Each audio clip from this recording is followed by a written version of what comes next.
Hola a todos y a todas, estamos en capsular.cl. Hoy día tenemos una invitada súper importante, Iskia Siches. Hola, ¿cómo estás? Hola, muchas gracias Camila por invitarme a compartir, a conversar temas tan relevantes en este momento complejo que vive nuestro país. Sí, por un momento complejo y gracias por darte el tiempo. Sabemos que tienes una agenda súper ocupada, has tenido un rol protagónico, un rol muy importante. Agradecemos el lugar en el que estás, agradecemos el que puedas ser la voz de muchas y muchos a través del Colegio Médico. Y bueno, hoy día vamos a hablar de varias cosas. Primero que todo, preguntarte cómo estás. Hace poco hemos escuchado algunos dichos desafortunados que lamentamos, sobre todo en las mujeres. En tu experiencia como presidenta del Colmet, te has visto intervenida por la violencia de distintas formas. Como mujeres, en realidad, estamos sometidas a violencia de distintas formas, pero en tu caso, siendo una mujer joven, presidenta de un gremio importante durante esta pandemia, eh, bueno, te han hecho amenazas, te han hecho dichos desafortunados, has recibido de todo. ¿Cómo has podido vivir, cómo has sentido en el fondo estas manifestaciones y estas representaciones de violencia? ¿Cómo las has hecho frente en estos momentos? Bueno, lo primero es decir que a pesar de que ha sido una agenda bien ocupada estos últimos meses ya, nos hemos hecho siempre el esfuerzo por llegar a algunos medios regionales. En realidad, parte de nuestro equipo tiene muy claro que Santiago no es Chile, que tenemos que intentar introducir, aparte del trabajo que hacemos, una mirada más regionalista, sobre todo hoy día en el desafío de pandemia, que ojalá las autoridades regionales logren tomar parte de sus determinaciones.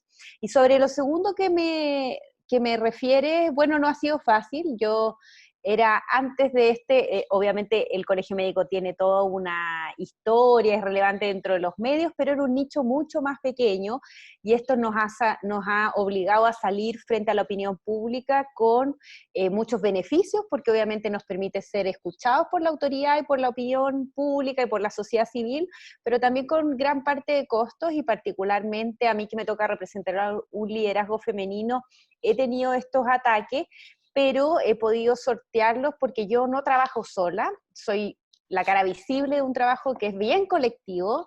Tengo a muchas personas, cabezones y cabezonas que me acompañan en el trabajo, personas muy inteligentes, brillantes, con mucha sensibilidad social que nos permiten visualizar y también no decaer en esos momentos. Creo que es muy relevante intentar que los liderazgos no sean tan individuales y ojalá muy colectivos. A todos nos toca una parte, quizá a mí me toca la demás exposición, pero tengo un equipo muy diverso que me apoya día a día y que me hace sortear parte de estos embates comunicacionales y algunos temas, pero obviamente siempre la familia es lo que quizá uno más quiere proteger, porque uno decide estar en estos cargos de representación y la familia se las tiene que comer nomás.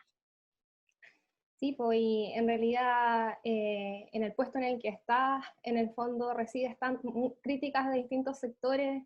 eh, y bueno, hace poco una columna de Ricardo Escobar, eh, muy desfavorable, muy misógina en sus dichos, la política, la zorra y el cuervo, haciendo relación a tu intervención en cuanto a propuestas en lo económico.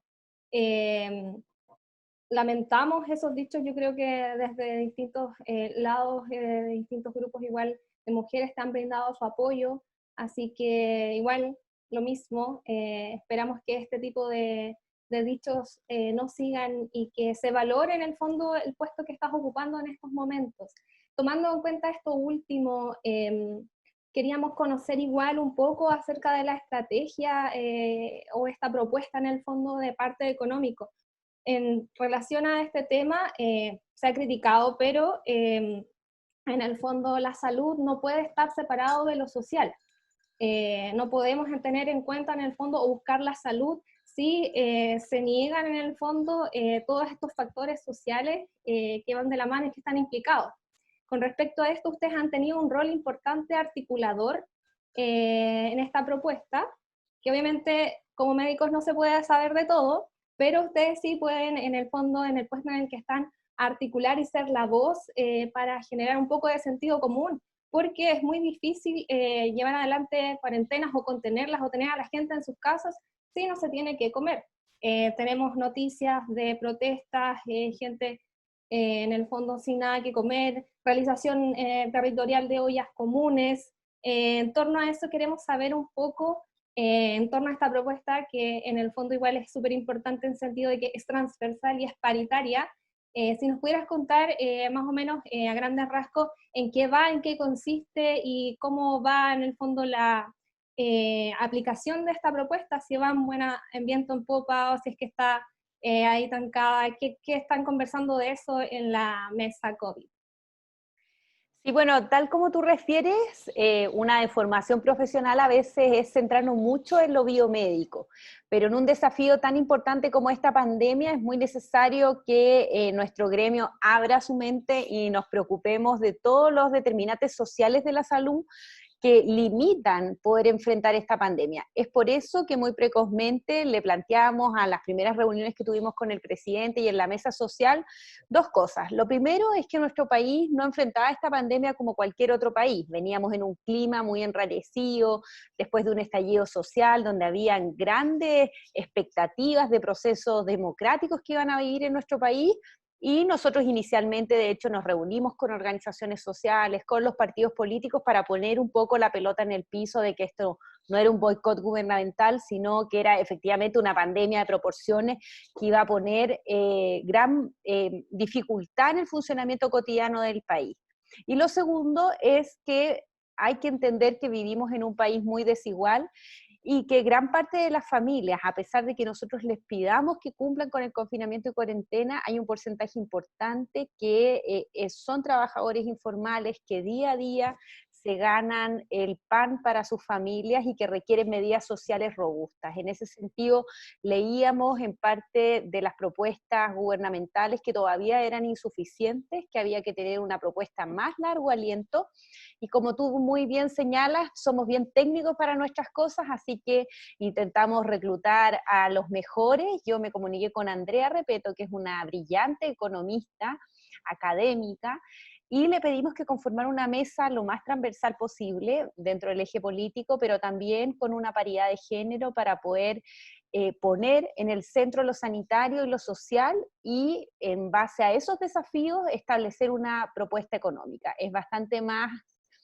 ambiciosa que la planteada por el gobierno, son más de 12.000 millones que están de dólares que están en el Fondo de Estabilización Económica que tiene el país, todos esos recursos que ahorramos por tanto tiempo, para ir en respuesta en varias medidas. Uno es poder estabilizar algunas cosas que ya se están implantando, como por ejemplo los seguros de cesantía, los beneficios que habían establecido en el gobierno, pero que estos no fueran acotados por 3 meses, sino que se proyectaran en el tiempo e idealmente sin un descenso, sino estables.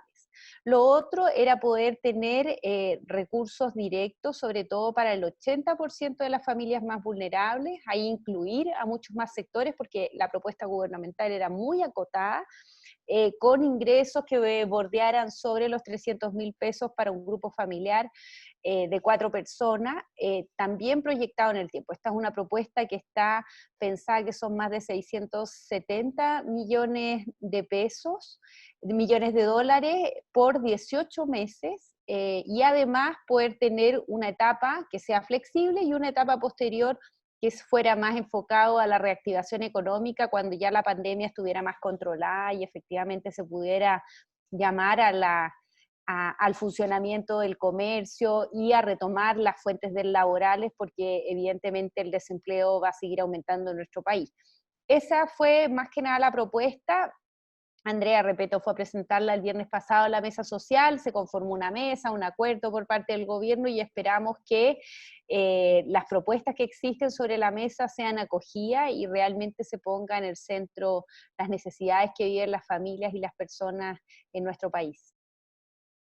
¿Pero les han dado algunas luces de que vaya a ser en el fondo acogida la propuesta? Porque bueno, tenemos en nuestro país un sistema económico donde tenemos mucha desigualdad. En esta pandemia se han visto todavía más evidente esa desigualdad. Y lo que vemos en las noticias en estos momentos son la repartición de cajas con alimentos, con muy pocas medidas de protección. No sé si en realidad al momento de presentarlas algo sabes de que eso vaya en el fondo a... Bueno, se discutió también un poco esto de las cajas que tú señalas en la mesa social pasada, de que había que dejar un poco el show de lado, que las personas que tenían necesidades no esperaban salir en las fotos del gobierno, no utilizarlos muy electoralmente, porque para muchas familias era un poco humillante a veces ser expuestos de esa manera por parte de las autoridades de gobierno, de los alcaldes y otros, y había que hacerlo con mucha sobriedad.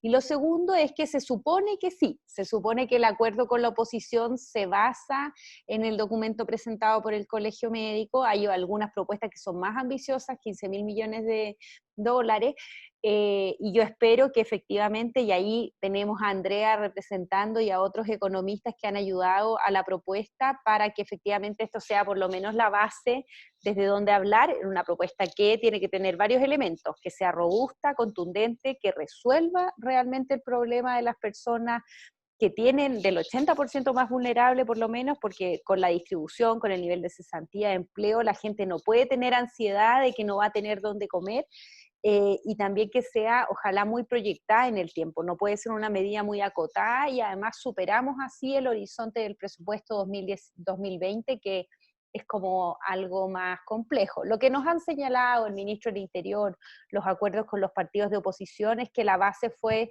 esta propuesta y esperamos prontamente. Se supone que eran 2 semanas, así que ya la próxima semana vamos a empezar a tener noticias de si ha salido humo blanco en esta comisión. Claro, quizás me estaba empezando a adelantar, pero era para tener quizás algún tipo de información. Oye, leyendo la propuesta, igual dentro de las líneas alcancé a vislumbrar algo que tenía que ver con dar un rol central igual a los centros de atención primaria. Decía reforzar contratación y capacitación de personas que apoyen la labor de comunicarse con los contagiados y su contacto. A propósito de esto, bueno, como atención primaria, yo trabajo en un CEFAM, tenemos en el fondo el estigma de ser como los hermanos pobres de la salud. De hecho, desde el año pasado, durante octubre, nos movilizamos por el tema de la precarización en la salud, de un mejor presupuesto, y con respecto a esto en la pandemia, no es que hemos tenido un rol importante, en realidad hemos estado reinventándonos como atención primaria, desde el teletrabajo, desde la entrega de medicamentos en domicilio, desde hacer los controles en el fondo vía telefónica, atendiendo urgencias, resolviendo una serie de cosas, pero siempre con el presupuesto propio de la gestión o la iniciativa de cada municipio, no con un lineamiento central como a nivel de gobierno. El Colegio Médico sí hemos sabido que desde un principio ha tratado de que se nos dé un rol más importante en la pandemia, porque en el fondo somos la puerta de entrada de la gente al sistema de salud. Estamos ahí, conocemos a la gente, conocemos los territorios. El 3 de junio se habla sobre darle un rol a la APS con respecto a la trazabilidad de los casos y contactos. Súper importante para nosotros que en el fondo se empiecen a dar lineamientos claros con respecto a algo que se ha venido haciendo, pero no con mucha información, ni tampoco con muchos recursos. De respecto a esto, ¿cómo se ha evaluado poder mejorar e implementar en la APS tanto ya sea recursos, elementos de protección suficientes y también recursos humanos para poder tener este nuevo rol como atención primaria? Bueno, ahí tengo novedades. Justamente ahora estamos trabajando en una comisión con algunos alcaldes, Payaco, Independencia, Renca, Antofagasta y otros más, y algunas universidades, entre esas Austral, Antofa, Chile y Valpo, para poder tener un eje un poco más transversal, para hacer una propuesta para abordaje de la pandemia con una perspectiva de atención primaria. Ese documento espero yo, que hoy día ya he visto yo el borrador, que está todavía en elaboración, esperamos lanzarlo la próxima semana, y hoy en la mañana, hoy viernes, tuvimos el curso de trazadores de seguimiento de casos y contactos, que también participaron varias universidades, que es muy interesante, sobre todo porque, tal como tú señalas, sabemos que la atención primaria lleva meses enfrentando la pandemia. Lo que nosotros más criticábamos es que no estaba integrada dentro de la estrategia gubernamental y del ministerio, absolutamente ausente dentro de los protocolos, dentro de los lineamientos claros. Es por eso que yo, a pesar de la latencia, estoy bien contenta porque por fin se haya introducido, a pesar de la oposición del ministerio, la atención primaria, y eso hay que agradecerle al Consejo Asesor, bueno, a las presiones de todos los actores que hemos estado intentando que ocurra.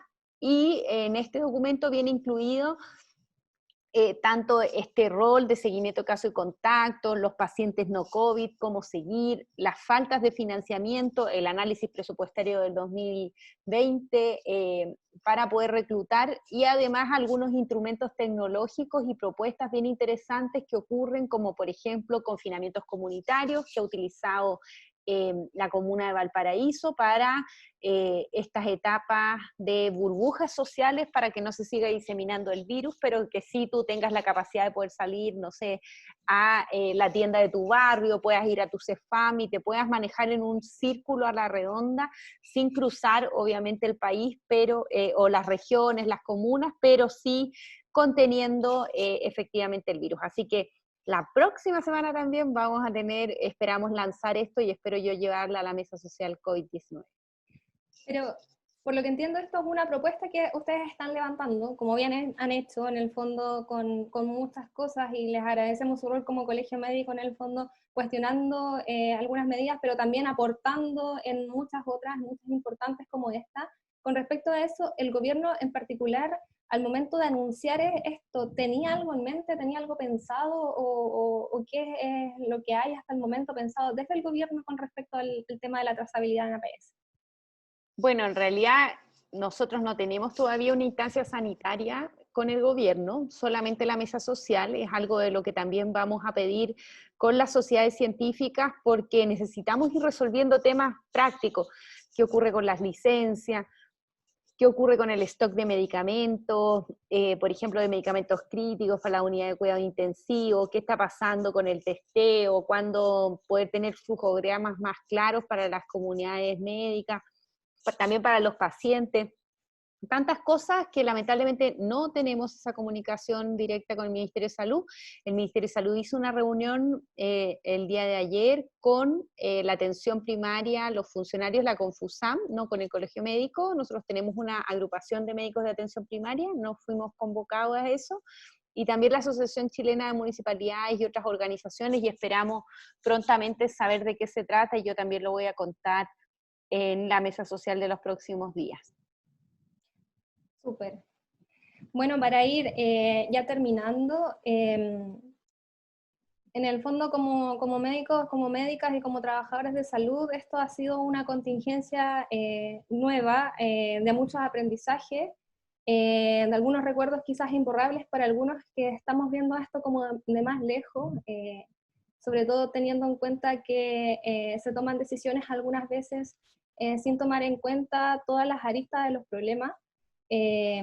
Por eso les agradecemos que estén en estos momentos en el lugar donde están, de las cosas que han hecho, de las cosas que has hecho, cómo te has parado frente, en el fondo, a distintas autoridades a decir cosas que tienen que hacerse y cosas que no tienen que hacerse. Algunos últimos comentarios respecto a algunos temas que quieras contar finalmente, para irnos despidiendo. Bueno, lo primero es quizá admitir de que nadie tenía una varita mágica para manejar esta pandemia. No ha sido sencillo, ni para el gobierno, ni para nadie sería tan sencillo hacerlo. Lo que sí creo que faltó desde el inicio es poder escuchar a más voces, porque hay visiones que quizá tenemos distintas perspectivas de los momentos que se viven. Siempre hemos tenido toda la disposición para colaborar con el gobierno, y no ha sido lo fácil que uno hubiera esperado. tampoco se han tomado las recomendaciones del Consejo Asesor, pero a pesar de todo eso, creo que se han ido acogiendo algunas de esas medidas. Espero que prontamente podamos disminuir la cantidad de casos nuevos, particularmente en el Gran Santiago, y que también las regiones del país aprendan de los errores que se han cometido, no relajen las medidas, que cualquier ejercicio de apertura de las ciudades tiene que ser un ejercicio muy paulatino, entendiendo y reconociendo los distintos factores, conversando y dialogando de las medidas que se van a implementar y mejorar mucho, pero mucho, mucho, mucho, la comunicación de riesgo que le transmitimos a los ciudadanos y ciudadanas. Yo creo que estamos en un momento muy complejo para el país, la cantidad de pacientes ya ha desbordado absolutamente la región metropolitana, estamos trasladando a distintas regiones, y esperamos de verdad que esto no se repita en otras localidades del país, y eso depende de los equipos sanitarios, de las autoridades, pero también de los ciudadanos y ciudadanas, y ahí intentar colaborar localmente en este rol desde la atención primaria, de informar a la población, de hacer ese trabajo territorial, volver a los territorios para poder reconectarnos con la ciudadanía, muchas veces a distancia, para mantener todas las medidas, entre esas lavado de manos, tantas medidas que hemos, y la distancia física, pero jamás caer en un distanciamiento social. En momentos como este, Chile necesita estar más unido que nunca, reconociendo errores, señalando diferencias, pero también acordando estrategias para poder enfrentar esta tremenda pandemia. Muchas gracias por tus palabras y te enviamos ánimo y fuerza para todo lo que... Muchas gracias. Gracias por estar aquí.